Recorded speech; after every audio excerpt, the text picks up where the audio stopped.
미군 부대를 둘러친 담벼락의 총 길이가 13km. 여의도만한 금단의 공간을 에워쌌습니다. 이 담은 용산의 굉장히 중요한 상징이죠. 이 담이 미군 부대와 우리 일반적인 민간이 거리를 나누기도 하고 또 어떤 시간을 나누기도 합니다. 근데 더구나 이 담에는 철조망이 있기 때문에 시간과 공간을 나누는 느낌이 더 강하게 느껴지는 그런 담이네요. 해방 후 미군이 주둔하면서 담장 밖 용산의 풍경은 많이 바뀌었습니다. 대한민국에서 외래어 간판과 외국인을 가장 쉽게 볼 수 있는 이국적인 공간이죠.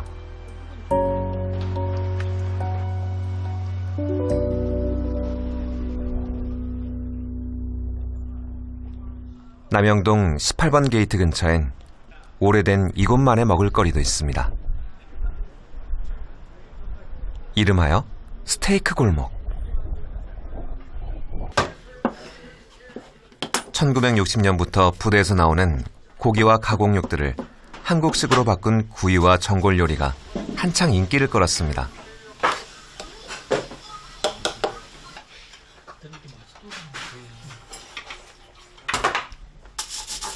지금이야 흔해진 음식이지만 옛날엔 부대 근처에서만 맛볼 수 있는 별미였죠. 옛날에는 한 30군데도 넘었었어요. 이 골목 안이 전부 다 이제 스테이크 골목이었지. 옛날 분위기야 그때 여기 사람들도 많았고, 그리고 처음에 이게 엄청 아주 유명했지. 손님도 굉장히 많았고, 추억의 음식이다.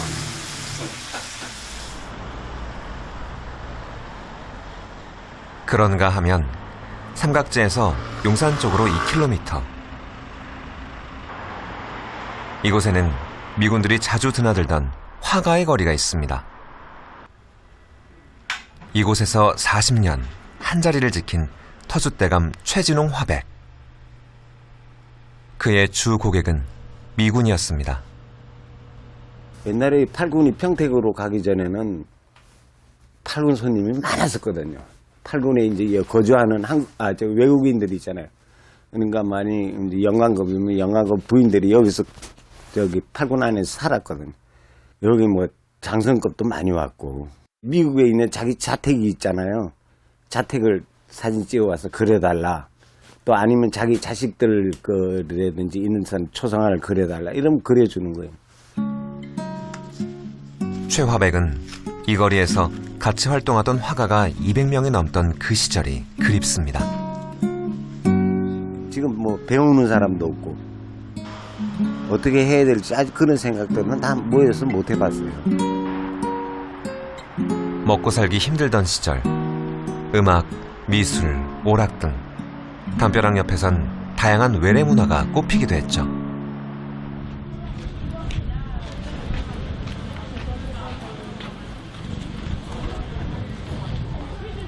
저는 이 거리가 이태원의 혼정성을 가장 잘 보여주고 있다고 생각하는데요.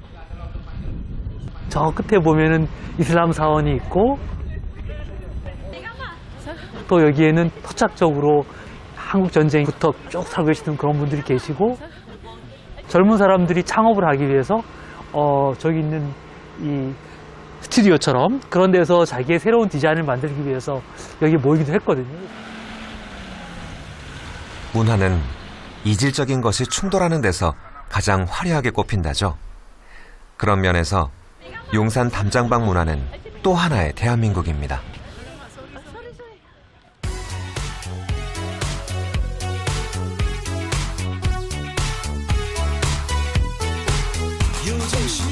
오늘도 이태원 거리는 낯설고 독특한 문화를 찾는 젊은이들로 북적입니다.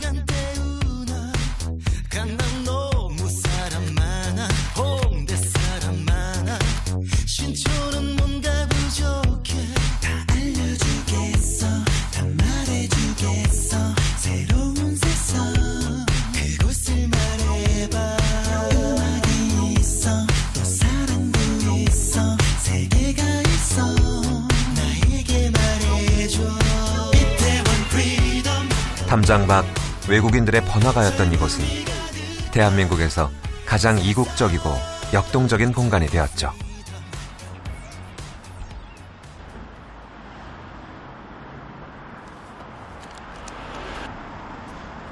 미군 부대 게이트는 총 21개.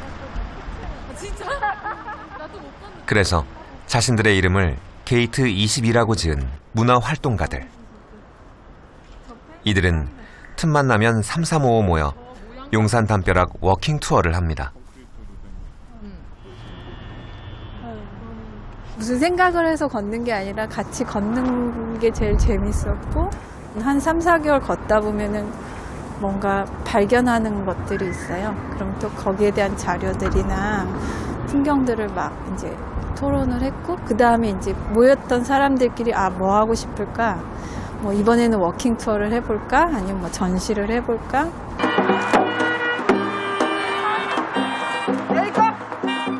사실 너무 오래 우리 곁에 있어서 금단의 땅이 당연하게 여겨졌죠. 그 생각의 벽을 문화의 힘으로 깨고 싶다는 문화운동가들. 이들이 소란한 소리로 용산을 깨웁니다.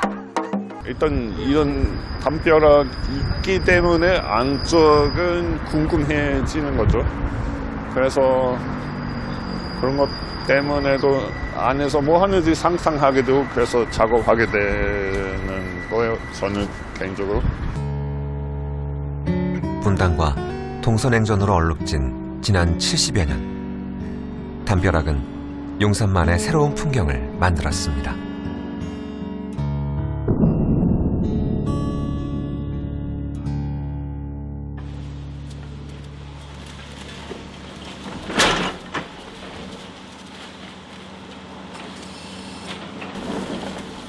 사실 요즘 용산에 가보면 부수고 세우고 여기저기가 공사판입니다. 용산의 재개발 붐이 본격화된 건 2000년대 중반부터. 서울시가 도심부 발전 계획을 세우면서 용산에선 주거환경 정비 사업이 시작되었습니다.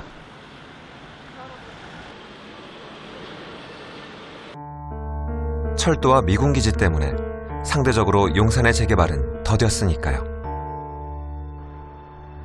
유난히 노후한 아파트가 많은 지역은 용산 서남부에 위치한 서부 이천동. 그런데 이곳의 재개발 역사는 조금 특별한데요. 2007년 오래된 철도기지와 서부 이천동을 묶어 개발하겠다는 거창한 계획이 세워졌습니다.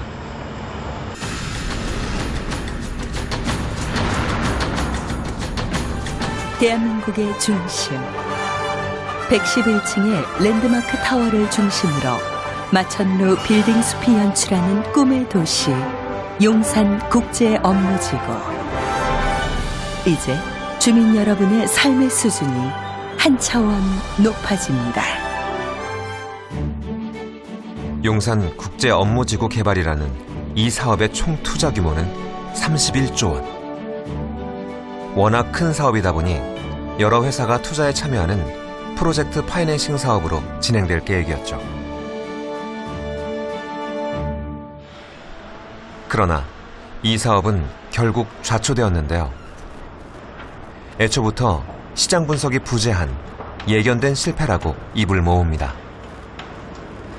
용산 국제 업무지구잖아요. 사실은 업무예요. 업무라는 게 오피스 빌딩 얘기하는 거거든요. 2008년 이후에 우리나라의 GDP 성장이 과거처럼 4%, 5%대가 아니에요. 지금 잘해야 3%고 어떨 때 2%예요, 사실은요. 그럼 그 얘기는 뭐냐면 오피스와 관련된 수요 자체가 과거처럼 많지가 않습니다. 한 10년 전만 해도 오피스 공실률이 우리나라 2000년대 초반이요. 한 4%대였어요. 지금은 여의도 10% 넘고요. 강남도 10%가 넘습니다. 시장 분석 제대로 안 한 거고 당연히 수요가 없으니까 좌초된 거죠. 예. 지금 대한민국의 경제 구조 상태에서 그거를 어마어마한 빌딩 단지로 만들게 되면은 사실은 다 채워지기 힘들 거라고 보거든요. 그럼 분명히 개발업자들은 들어갈 때 지상에다 아파트만 지으려고 할 거예요. 그것도 사실 또 바람직한 것도 아니고 우리나라의 경제 구조라든지 이런 것들과 맞춰서 나가야 된다 보는 거죠. 모든 그림을 그려놓고서 한 번에 어마어마하게 짓는 거는 사실은 저는 좀 위험하다고 생각을 해요. 프로젝트 파이낸싱 사업의 경우 이 사업을 주도하는 개발업자, 즉 디벨로퍼가 출자사들을 모아 SPC라는 프로젝트를 수행하는 회사를 만듭니다. 용산의 경우 디벨로퍼의 자기 자본 비율이 매우 낮았고 그렇다 보니 이해가 다른 출자사들을 마구잡이로 모았다는 것이 패인이었습니다. 디벨로퍼란 사람들은 그 도시를 만드는 사람들인 거죠, 사실은요. 디벨로퍼는 자기 단일의 목적을 위해서 딱 가야 돼요. 근데 이 SPC 뭐였냐면은 그 안에 건설업체, 금융업체 뭐 다 넣고 하나를 껍데기를 씌우는 거거든요. 그럼 그 안에서 자기들끼리 싸웠어요. 자기의 이익이 SPC 이익하고 전혀 맞치게 되지 않는 거예요. 금융회사는 이자 더 받으려고 한 거고 건설회사는 자기가 물건 더 건설비용 높이 받으려고 했어요. 근데 SPC라는 디벨로퍼는 이걸 줄여야 되는 거거든요. 그 안에서 싸움이 날 수밖에 없었던 거고 조직 스트럭처 자체가 잘못됐기 때문에 파산이 너무나 명확했던 거고요. 건국 이래 최대 개발 사업으로 주목됐던 용산국제업무지구 개발 사업이 착수 6년 만에 결국 파산의 길로 접어들었습니다. 호기롭게 첫 삽을 떴던 철도 정비창 용지는 현재까지 공사가 중단된 상태입니다. 2013년 서부 이촌동은 국제업무지구에서 제외됐습니다. 현재 이곳은 40년 넘은 아파트들이 즐비해 재정비가 시급한 현실. 2015년부터 주민들의 의견을 수렴하면서 구역별로 재개발 논의가 다시 이루어지고 있습니다.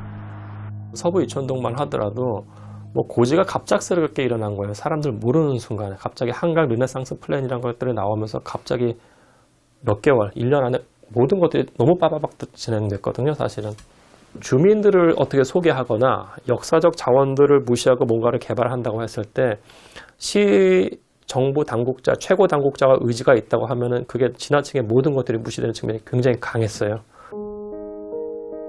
국제업무지구 개발 당시 서부 이촌동 주민들의 저항이 무척이나 거셌습니다. 하지만 그들의 의견은 수렴되지 못했고 오히려 주민들 갈등만 심해져 주민 공동체는 망가졌습니다. 6년 동안 묶인 재산권 때문에 경제난을 이기지 못하고 떠난 주민도 여럿입니다.